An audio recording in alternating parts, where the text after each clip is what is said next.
There are things that don't get easier with time, and the story I'm about to tell you is one of them. Last summer was supposed to be a peaceful retreat, a break from the relentless pace of city life. I found a secluded cabin in the Colorado mountains on a rental site, and it seemed perfect. The picture showed a quaint wooden cabin nestled among towering pines, with a stunning view of the Rockies. A week of solitude, hiking, and reading. Exactly what I needed. The drive from Denver was long, but uneventful. I turned off the main road onto a winding dirt path that led deeper into the mountains. The air grew cooler, the trees denser, and the anticipation of tranquility filled me. When the cabin finally came into view, it looked even more interesting than in the photos. I parked, stretched, and breathed in pine-scented air. The silence was profound, a welcome change from the constant noise of the city. The key was exactly where the owner had said it would be, under a flower pot on the porch. I unlocked the door and stepped inside. The interior was simple but cozy, with a large stone fireplace, a plush couch, and a wide window offering a panoramic view of the mountains. I dropped my bags, wandered through the cabin, and familiarized myself with the space. The kitchen was well stocked, the bedroom inviting, and the bathroom clean. A small library filled with books about local history and wildlife caught my eye, and I felt a rush of excitement for the days ahead. That first evening was exactly what I needed. I cooked a hearty dinner, curled up on the couch with a book, and watched the sun set behind the mountains. Even today, I can still remember the feeling of tranquility I felt, of thinking how foolish we are to spend an entire life working just to enjoy a few mere days of peace.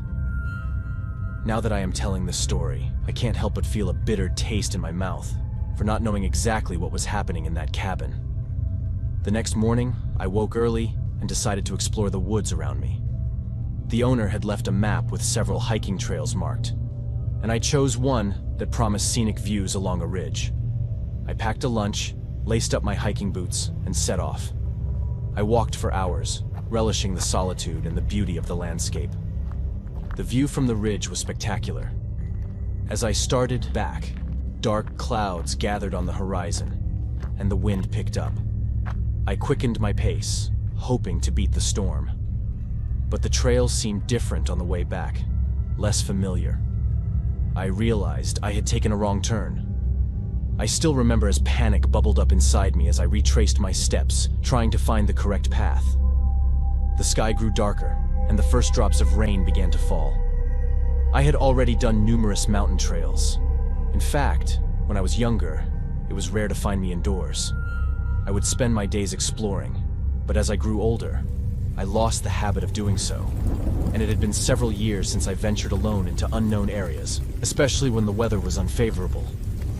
After what felt like an eternity, I stumbled upon a familiar landmark and found my way back to the trail, but by the time I reached the cabin, I was soaked and exhausted.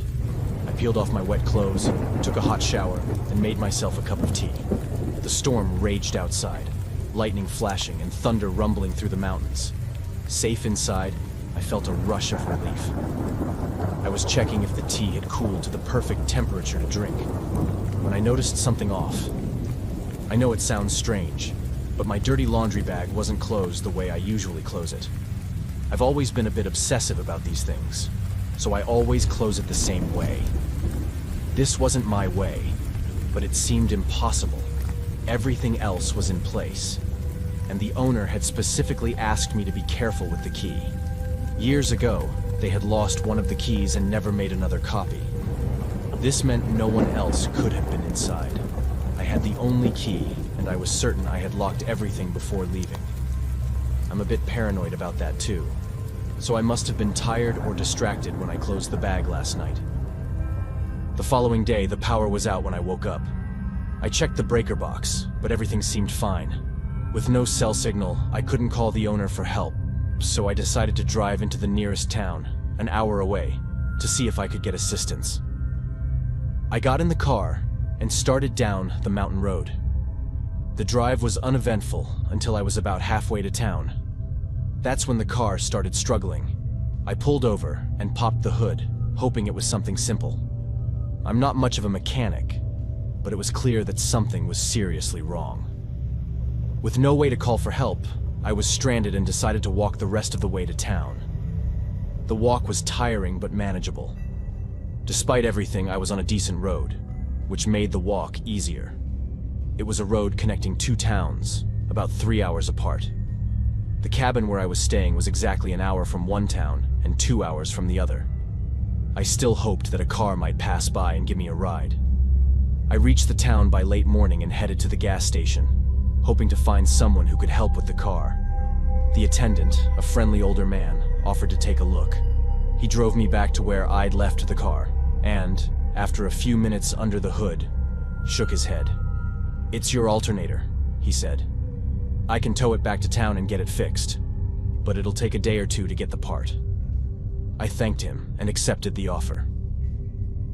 It was then that I noticed something strange. The night before, it had rained heavily, so the sides of the road were still muddy. I saw that someone had stopped a van right next to mine, and that the door, which I thought I'd locked, was actually open. Had someone curious stopped to see if anyone in the car needed help? We towed the car back to the garage, and I made arrangements to stay at a small motel nearby. The next day, I called the cabin owner from the motel's phone to explain the situation. He was understanding and assured me that the power outage was likely due to the storm and should be resolved soon. Looking back on it now, what he asked me next should have alarmed me, but at the time it all seemed natural. He asked if I planned to stay in town for another day, and if I knew what time I would be back at the cabin. At the time, I thought he wanted to know purely out of curiosity, or to try to resolve the blackout issue before I got back. Feeling somewhat reassured, I decided to make the best of my unexpected stay in town. I spent the day exploring, visiting a few local shops, and chatting with the residents.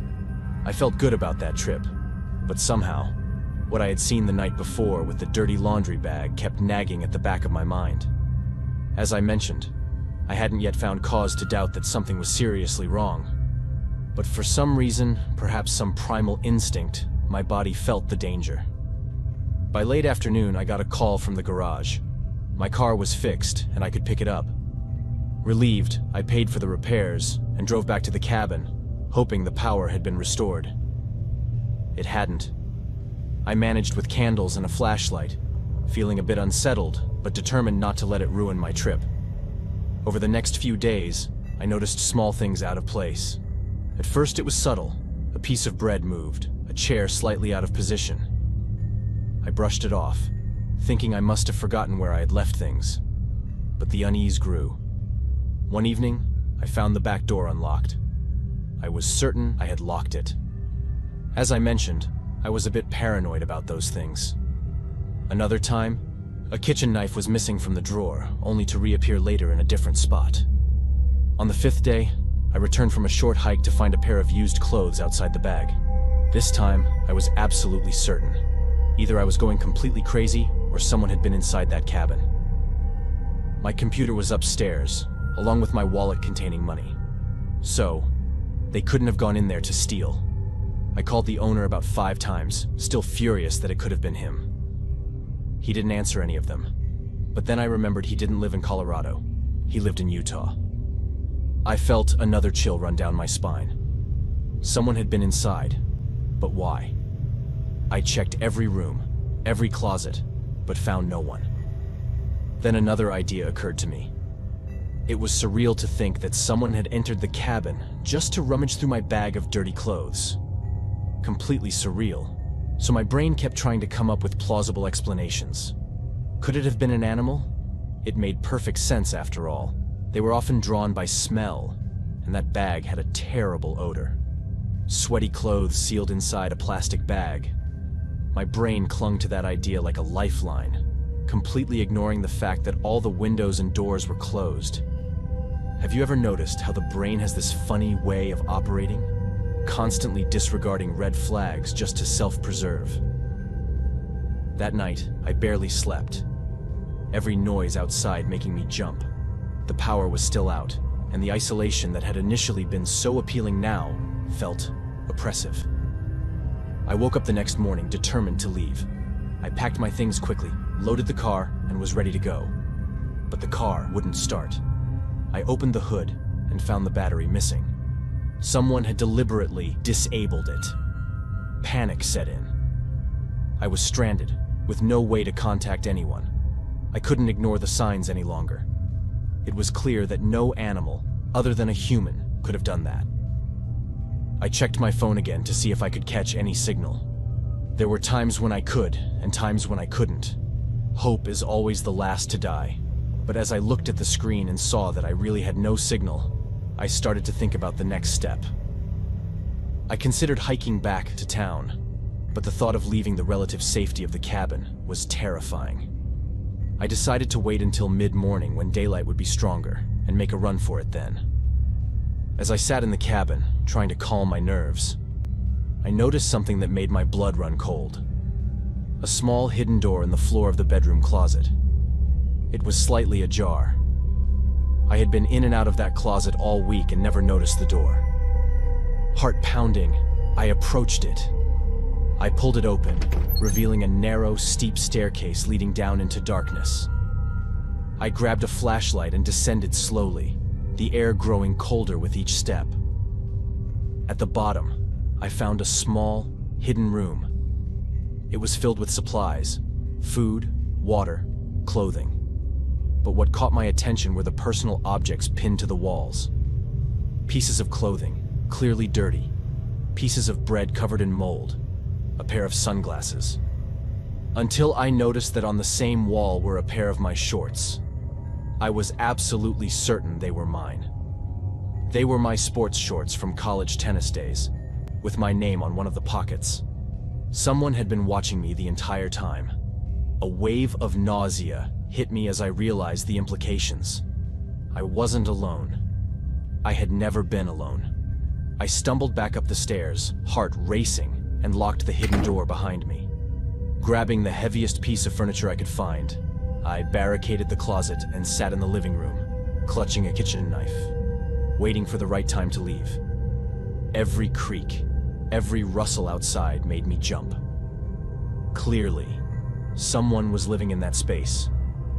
But if they weren't there when I had come down, where could they be? I decided it was now or never. I packed a few essentials into a backpack, armed myself with a knife, and stepped outside. The forest was still silent. I started down the road, walking as fast as I could without breaking into a run. Every snap of a twig, every rustle of leaves had me glancing over my shoulder. After a while, I reached the main road and flagged down a passing car. The driver, a middle-aged woman, looked concerned as I told her my story. But it seemed like I wasn't telling her anything new. Could it be common knowledge that something strange was happening with that cabin? I asked her directly, and the only response I got was that it was a small and isolated town. There were rumors that could be true or not. But in reality, all rumors have at least some truth to them, don't they? We completed the rest of the trip in total silence, and as soon as we arrived in town, I headed to the police station. They took my statement and drove me back to the cabin. By the time we arrived, the hidden room was empty. The objects, the supplies, everything was gone. Whoever had been watching me had vanished without a trace. The police found no concrete evidence pointing to who might have been there. They ended up giving up without conducting a more thorough search. They chalked it up to a vagrant or squatter who had been using the cabin as a temporary shelter. But I knew it was more than that. The level of detail, the objects, the deliberate sabotage of my car, it was all too calculated and disgusting. I left the mountains that day, shaken to my core. The experience left me with a lingering sense of paranoia, a constant feeling of being watched. The cabin in the mountains had promised peace and solitude, but it had given me something else entirely. A story of terror that I would never forget. I contacted the owner and insisted he talk to the police again to uncover more details. He refused, but offered a full refund, which struck me as odd. It seemed he was eager to resolve things quickly without involving the authorities and keep me quiet. This raised my suspicions about his possible involvement. I tried bringing this up with the police twice, but nothing was ever substantiated, and the case went nowhere. So, if you ever decide to vacation in such a secluded spot, make sure to thoroughly research the owner, the area, and read reviews from other guests.